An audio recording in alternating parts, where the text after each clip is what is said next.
EVM अपने आप में साथियों एक बहुत बड़ा घोटाला है, क्योंकि ये जो सरकारें सत्ता में है ये अपनी काबिलियत से नहीं है। हम जानते हैं यहाँ धोखा होता है, यहाँ पे ब्यूरोक्रेट्स का इस्तेमाल होता है, एक धोखा है। सरकार गूंगी बहरी बन के बैठ गई है, उनके पास कोई ताकत नहीं है, ताकत हमारी है, वोट हमारा, राज वो कर रहे हैं। हम लोग केवल नारा लगा रहे हैं जिसकी जितनी संख्या भारी उसकी उतनी हिस्सेदारी होगी। कैसे देगा कौन, जब सत्ता हम उनके हाथों में सौंप रहे हैं। धर्म के नाम पे धर्म की अफीम पिला के हमें अंधा कर दिया गया है। क्या हो रहा है देश के अंदर, कौन लड़ाई लड़ेगा आपकी?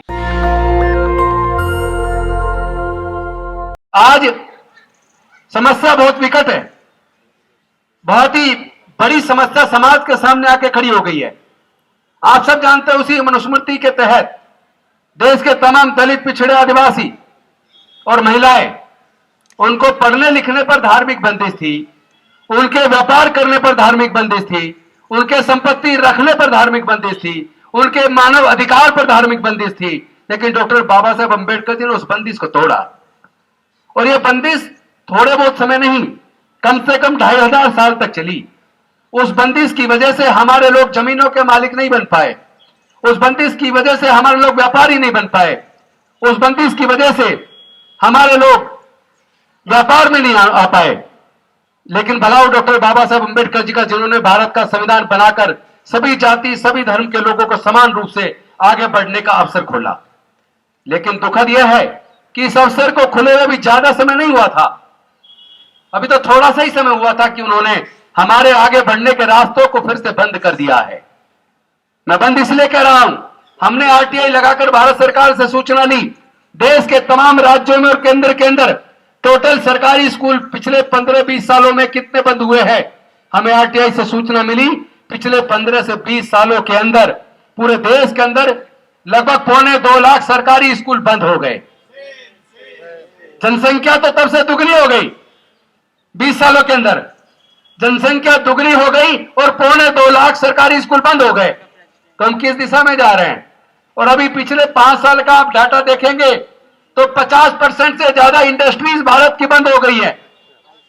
साथ ही साथ जो लोग नकली राष्ट्रवादी हैं, बात भारत की करते हैं, जितने लोग विदेशों में जाके बसे हैं, अगर उसकी सूची देखोगे तो दंग रह जाओगे। वही जातिवादी, मनवादी मानसिकता वाले लोग 90% भारत को छोड़ के विदेशों में जाके बस गए, जो हमारे बच्चों के हाथ में तलवार दे रहे हैं। हमारे बच्चों को वो लोग कांवड़ सेना के सेवा में, कांवड़ में जाने के लिए प्रोत्साहित करते हैं। आप कभी देखना, कांवड़ लेने के लिए उनके बच्चे नहीं जाते।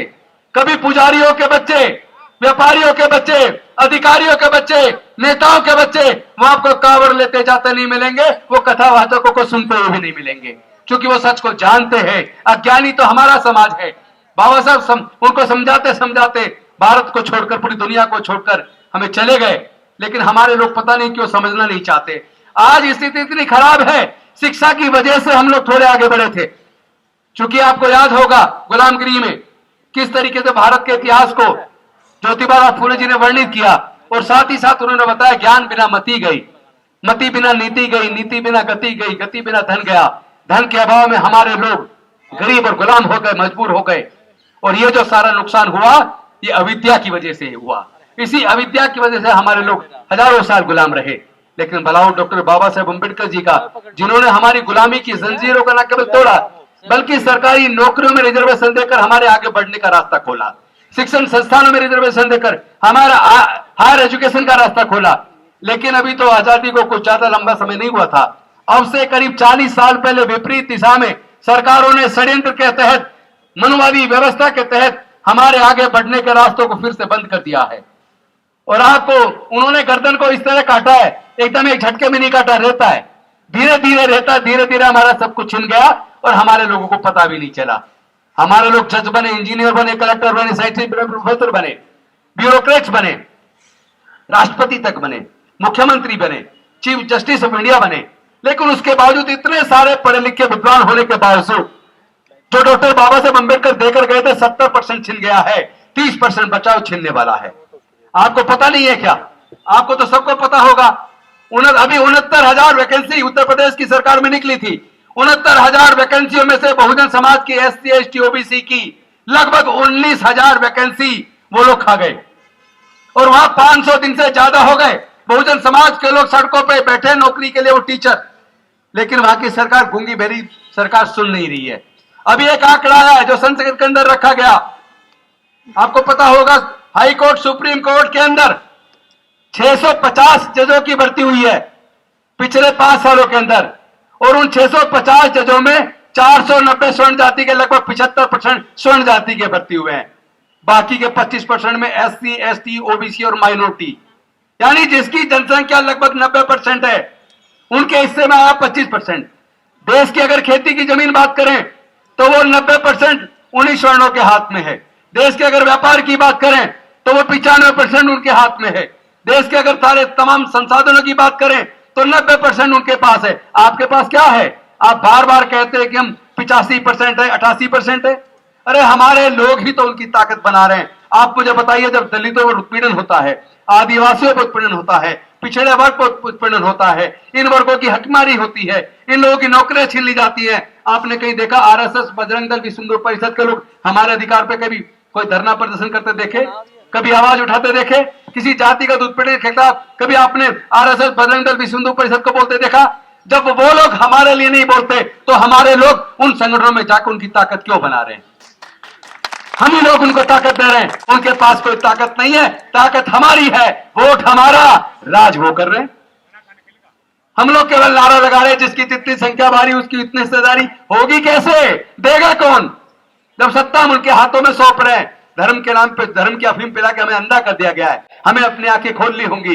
जब तक हम अपनी आंखें नहीं खोलेंगे तब तक कुछ होने वाला नहीं है। आपको याद होगा, आप देख रहे हो कि आजकल 3-4 दिन से एक न्यूज चल रही है, हंसदेव जंगल छत्तीसगढ़ के अंदर, अभी अडानी जी को उन्होंने पूरा ठेका दे दिया, पूरे आदिवासियों को उजाड़ के वहां पे करीब 91 हेक्टेयर जमीन पूरी काट के, पेड़ों को 50,000 से ज्यादा पेड़ काट दिए, उसमें सैकड़ों कितने उसमें पक्षी मारे गए, कितने घोंसले उजाड़ दिए, कितने घर उजाड़ दिए, कितने कितने जानवरों के घर उजाड़ दिए, और इतने बड़े पैमाने 50,000 पेड़ काट दिए। आप एक पेड़ काट दो, मुकदमा दर्ज के अंदर मिलोगे।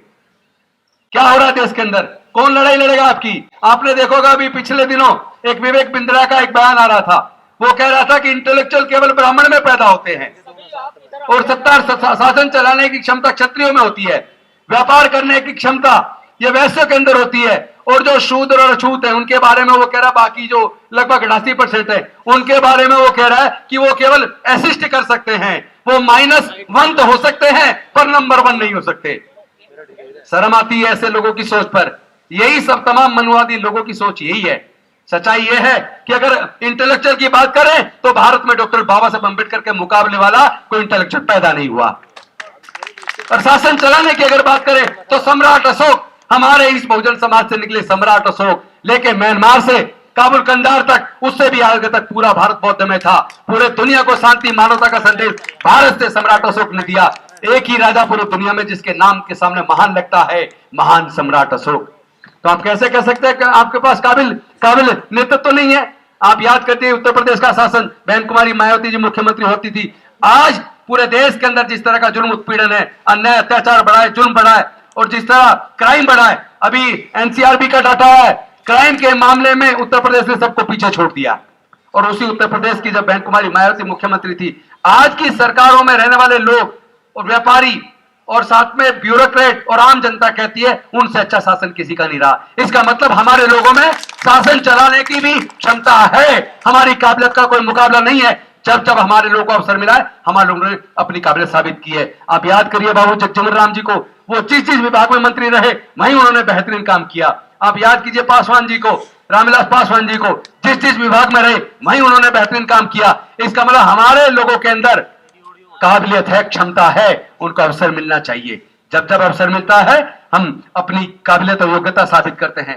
ये ईवीएम अपने आप में साथियों एक बहुत बड़ा घोटाला है। हम एक मांग करते हैं इस मंच के माध्यम से, ईवीएम के अंदर जो वीवीपैट की पर्ची है वो पर्ची वोटर को मिलनी चाहिए और वहां पे एक बैलेट बॉक्स होना चाहिए। वो पर्ची अपनी लेकर अपने बैलेट बैग्स में डाले और बाद में ईवीएम की गिनती के बाद उन पर्चियों की भी गिनती कराई जाए, ताकि सच दूध का दूध और पानी का पानी हो सके। क्योंकि ये जो सरकारें सत्ता में है ये अपनी काबिलियत से नहीं है। हम जानते हैं यहाँ धोखा होता है, यहाँ पे ब्यूरोक्रेट्स का इस्तेमाल होता है। जो आदमी जीत गया उसको डिक्लेयर कर दिया, सिर्फ उसका सर्टिफिकेट जीत का नहीं मिला, और उसके बाद जो हार गया बीजेपी का, उसको हार को जीत में तब्दील करके जीता घोषित करके उसका सर्टिफिकेट दे दिया। ऐसे अनेकों ऐसे उदाहरण उत्तर प्रदेश के अंदर भी और बिहार के अंदर भी देखने में आए हैं। इसका मतलब आप जानिए, जब जर्मनी के अंदर केवल 2 लोगों ने कोर्ट के अंदर केस डाला कि हमें ईवीएम पे भरोसा नहीं है, हम जिसको वोट देना चाहते हैं हमें पता ही नहीं लग रहा हमारी वोट वहां जा रही है, वहां पे सुप्रीम कोर्ट ने वहां पे बैन कर दिया ईवीएम को। और जिन देशों ने ईवीएम बनाई है उन देशों ने ईवीएम पे भरोसा नहीं किया, ईवीएम को हटा दिया, वहां पे वोट बैलेट पेपर से होता है। तो हम मंच के माध्यम से निवेदन करते हैं भारत की सरकार से कि आप बैलेट पेपर से चुनाव कराइए, और या अगर आप ईवीएम से करा रहे हैं तो उसमें जो पर्ची निकलती है वो वोटर को दीजिए और साथ में बैलेट बॉक्स डालिए, वो पर्ची उसमें डाले, और जब ईवीएम की गिनती हो जाए उसके बाद पर्चियों की भी गिनती कर उसका 100% मिलान कराया जाए। साथ ही साथ देश के जितने प्राकृतिक संसाधन है, जल जंगल जमीन, कोई अपनी मां के पेट से लेकर पैदा नहीं हुआ, उसमें हमारे लोगों को हिस्सेदारी भागीदारी चाहिए। देश के तमाम प्राइवेट सेक्टर में हमें रिजर्वेशन चाहिए। क्यों चाहिए? लोग कहते हैं प्राइवेट सेक्टर में रिजर्वेशन नहीं हो सकता। क्यों नहीं हो सकता? आपको याद होगा माननीय सुप्रीम कोर्ट का जजमेंट आया था अब से कुछ साल पहले। उन्होंने कहा कि जितने भी प्राइवेट स्कूल हैं जो सरकारी जमीन सस्ते दाम पे लेके खुले हैं, उसमें उनको 25% ईडब्ल्यूएस और डीजी कैटेगरी को देना पड़ेगा। तो वही सिद्धांत जो पब्लिक स्कूल पर लागू होता है, उनको सरकारी जमीन मिली है।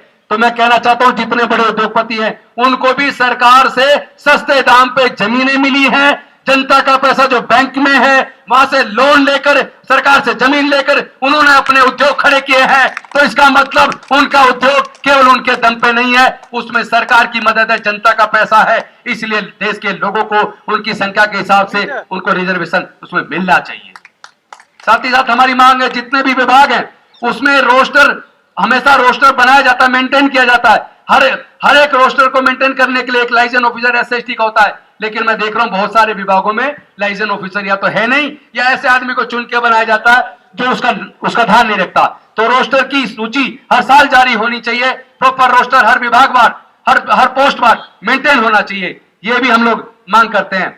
और इसके साथ साथ देश में जो बंजर भूमि है उसको सरकार खेती योग्य भूमि बनाकर, हमारे जिनके पास खेती की जमीन नहीं है वो किसी भी जाति धर्म को उनके अंदर समान रूप से उसको वितरित किया जाए। साथ ही साथ सरकारों ने जो ठेकेदारी प्रथा लाके हमारे लोगों की नौकरियां छीन ली हैं, पूरे देश में ठेकेदारी प्रथा है।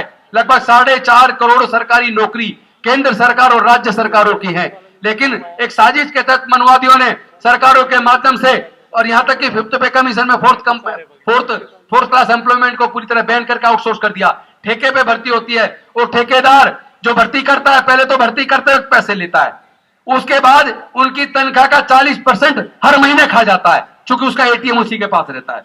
और तीसरा, उनका पीएफ और ईएसआई वो उनके अकाउंट में जमा नहीं करता, फर्जी सर्टिफिकेट डिपार्टमेंट में लगा के अफसरों को ले देकर उनसे मिलीभगत होती है, वो उनका पूरा पैसा खा जाता है। तो इसको ठेकेदारी प्रथा को अविलंब पूरी तरीके से खत्म किया जाए। और साथ ही साथ मैं कहना चाहता हूं जो सरकारी संस्थान सरकारों ने बेच दिए, उनके बेचने से हमारे लोगों की जो नौकरियों के रास्ते बंद हो गए। मैं कहना चाहता हूं अगर इंदिरा गांधी जी के समय पर जब सारे बैंक और सारी इंश्योरेंस कंपनियां प्राइवेट होती थी, अगर इंदिरा गांधी जी ने उस वक्त सारे बैंकों का और सारी इंश्योरेंस कंपनियों का राष्ट्रीयकरण किया था, अगर उस वक्त राष्ट्रीयकरण किया जा सकता था तो आज भी राष्ट्रीयकरण किया जा सकता है। जो जो सरकार ने बेच दिया, चाहे वो इंडियन रेलवेज हो, चाहे वो आईटीडीसी के होटल हो, चाहे वो एमटीएनएल बीएसएनएल हो, या उसके साथ एयरपोर्ट हो, या बंदरगाह हो, या एयर इंडिया हो, जितने भी विभाग बेचे हैं उन सबका राष्ट्रीयकरण किया जाए, और जहां राष्ट्रीयकरण नहीं है वहां पे रिजर्वेशन लागू किया जाए। ये सारी मांग हम सरकार के सामने करते हैं और ये साथ में भेज दी जाएगी। इसके साथ साथ एक मांग वर्षों से चली आ रही है, वो है ओल्ड पेंशन स्कीम। देश के अंदर जो लोग सरकारों में नौकरी करते हैं उनको पेंशन की स्कीम हुआ करती थी, सरकारों ने साजिश के तहत न्यू पेंशन स्कीम लाके पुरानी पेंशन स्कीम को बंद कर दिया, और नई पेंशन स्कीम एक धोखा है। हमारे पूरे देश के अंदर दोबारा से ओल्ड पेंशन स्कीम को लागू किया जाए। पूरे देश के जितने भी कर्मचारी हैं पूरे देश में जाके इसकी मांग कर रहे हैं, धरने प्रदर्शन कर रहे हैं। सरकार गूंगी बहरी बन के बैठ गई है, उनको आंखें खोलनी चाहिए। और जो जिस तरह हमारी पहलवानों के साथ हुआ, जिस तरह हमारी दलित बहनों के साथ हुआ, जिस तरह इंदर मेघवाल या दूसरे हमारे समाज के लोग की हत्या हो रही है, ऐसी हत्या पे सरकारें तुरंत सख्ती से कार्रवाई करें। 3 महीने के अंदर चार्जशीट दाखिल हो, और उसके साथ साथ फास्ट ट्रैक कोर्ट के अंदर फास्ट ट्रैक कोर्ट के अंदर मुकदमा चला के 6 महीने के अंदर सजा सुनिश्चित की जाए। इन सब मांगों के साथ हम अपील करते हैं कि जो बाकी वक्ता है वो समयबद्ध तरीके से अपनी बात रखेंगे। कहने को बहुत कुछ है, लेकिन मैं औरों का समय बांध रहा हूं और मैं खुद ज्यादा समय ले लूं तो वो भी अच्छा नहीं होगा। मैंने बीच में इसलिए बोला था कि ये मांग सबके सामने आ जाए। अभी 5 वक्ता हो रहे हैं मेरे बाद, उन वक्ता केवल 5 वक्ता होंगे, समयबद्ध अपनी बात रखेंगे, उसके बाद हम समापन करेंगे। और साथ में मैं अपनी टीम को कहना चाहूंगा, जैसे ही समापन हो वो जो प्रसाद है और पानी वो सब में वितरित करेंगे। और साथ में असली मांग जो इस धारा प्रभाव बोलने में मेरी निकल गई वो है पृथक निर्वाचन क्षेत्र। डॉक्टर बाबा साहब अंबेडकर जी ने अंग्रेजों से अपने तर्क से उनको समझाकर राउंड टेबल कॉन्फ्रेंस के माध्यम से पृथक निर्वाचन हासिल कर लिया था, डबल वोट का अधिकार देश के अछूतों के लिए हासिल कर लिया था। लेकिन गांधी जी अनशन पर बैठ गए और उसी तरह का छल डॉक्टर बाबा साहब अंबेडकर जी के साथ गांधी जी ने किया। जिस तरह का छल आप जानते हैं हिरण्यकश्यप के साथ हुआ, जिस तरह का छल राजा बलि के साथ हुआ, उसी का जो आर्य अनार्यों के बीच का जो युद्ध है, जो देवासुर संग्राम है, उसी तरह का सरंग डॉक्टर बाबा साहब अंबेडकर के साथ हुआ। उसी तरह जिस तरह एकलव्य का अंगूठा काटा गया तो ये बार बार अंगूठे काटे जा रहे हैं, चाहे एकलव्य का कटे, हमारा कटे या किसी और का कटे, ये अंगूठा काटना बंद होना चाहिए। और हम चाहते हैं पृथक निर्वाचन क्षेत्र दोबारा बने, क्योंकि पृथक निर्वाचन क्षेत्र बाबा साहब इसलिए लेते कि अछूतों के प्रतिनिधि जीतकर संसद विधानसभा में जाएं और उनको केवल अपने ही समाज के लोग चुने ताकि वो उनकी आवाज बन सके। लेकिन गांधी जी के अनशन के बाद उस षड्यंत्र में जिसमें हमारे पूरे समाज को कत्लेआम करने की धमकी दी गई, तो बाबा साहब को हमारे साथियों ने कहा, बाबा साहब के साथियों ने, कि अगर पूरा समाज कत्ल कर दिया जाएगा, जड़मूल नाश कर दिया जाएगा, तो ये पृथक निर्वाचन लेके फिर क्या करेंगे। तो मजबूरी में उस दुखी मन से डॉक्टर बाबा साहब अंबेडकर जी को 24 सितंबर 1932 को पुनः पैक्ट करना पड़ा, जिसमें पृथक निर्वाचन की बजाय संयुक्त निर्वाचन क्षेत्र मिले। और संयुक्त निर्वाचन में आप जानते हैं केवल एससी को एससी नहीं चुन रहा है, एससी एसटी को एससी एसटी नहीं चुन रहे, बल्कि सब लोग चुन रहे हैं। तो हमारे सच्चे प्रतिनिधि नहीं बन पा रहे, वो अपनी पार्टी लाइन पे अपनी विधानसभा में संसद के अंदर हमारी समाज के खिलाफ प्रस्ताव पास हो जाते हैं, वो चुप बैठे रहते हैं। इसलिए हमें सच्ची भागीदारी चाहिए, सच्चा नेतृत्व चाहिए और सच्चे प्रतिनिधित्व चाहिए। उसके लिए पृथक निर्वाचन क्षेत्र का होना जरूरी है। एससी एसटी को केवल एससी एसटी के लोग चुने और पूरे देश को 2 क्षेत्रों में बांटा जाए। एक तो एससी एसटी की 131 सीट है संसद की, तो 131 क्षेत्रों में पूरे भारत को बांट दिया जाए। उन 131 को चुनने के लिए केवल एससी एसटी वोट डालें और 131 से बच के जितनी बाकी सीट बचती हैं जनरल की, उतने क्षेत्र में भारत को बांटा जाए। उनको फिर जनरल सब लोग जितने भी रहते हैं उस क्षेत्र में, चाहे एससी हो चाहे जनरल हो, वो वोट डालें, उससे वो जनरल के चुने जाएं। तो जो एससी के 131 चुन के जाएंगे वो सच्चे प्रतिनिधि एससी के होंगे। तो ये पृथक निर्वाचन क्षेत्र की मांग इस मंच के माध्यम से हम आज फिर से दोहराते हैं। बहुत बहुत धन्यवाद। नमो बुद्धाय, जय भीम, जय भारत। नेशनल दस्तक की आपसे गुजारिश है कि अगर इसको बचाना चाहते हैं तो नेशनल दस्तक को सब्सक्राइब करने के लिए रेड कलर के सब्सक्राइब बटन को दबाएं, फिर बेल आइकन की घंटी दबाएं। नेशनल दस्तक को बचाने के लिए बहुत जरूरी है कि हर खबर को शेयर करें, लाइक करें, कमेंट जरूर करें।